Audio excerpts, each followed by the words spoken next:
অসম উচ্চ মাধ্যমিক শিক্ষক ও কর্মচারী সংস্থার কাছাড় জেলা কমিটি প্রাক্তন শিক্ষক শিক্ষিকা ও কর্মচারীদের বিদায় সংবর্ধনা জানালো। নতুন শিক্ষানীতিতে উচ্চ মাধ্যমিক স্তরের প্রাসঙ্গিকতা কতটুকু সেটাই এখন ভেবে দেখার বিষয়।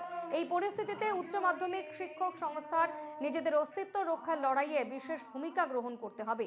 আগামী দিন এই শিক্ষকদের জন্য খুব একটা সহজ ক্ষেত্র হবে না বলে সতর্ক করে দিয়েছেন সংগঠনের রাজ্য সভাপতি কৃষ্ণেন্দু রায়।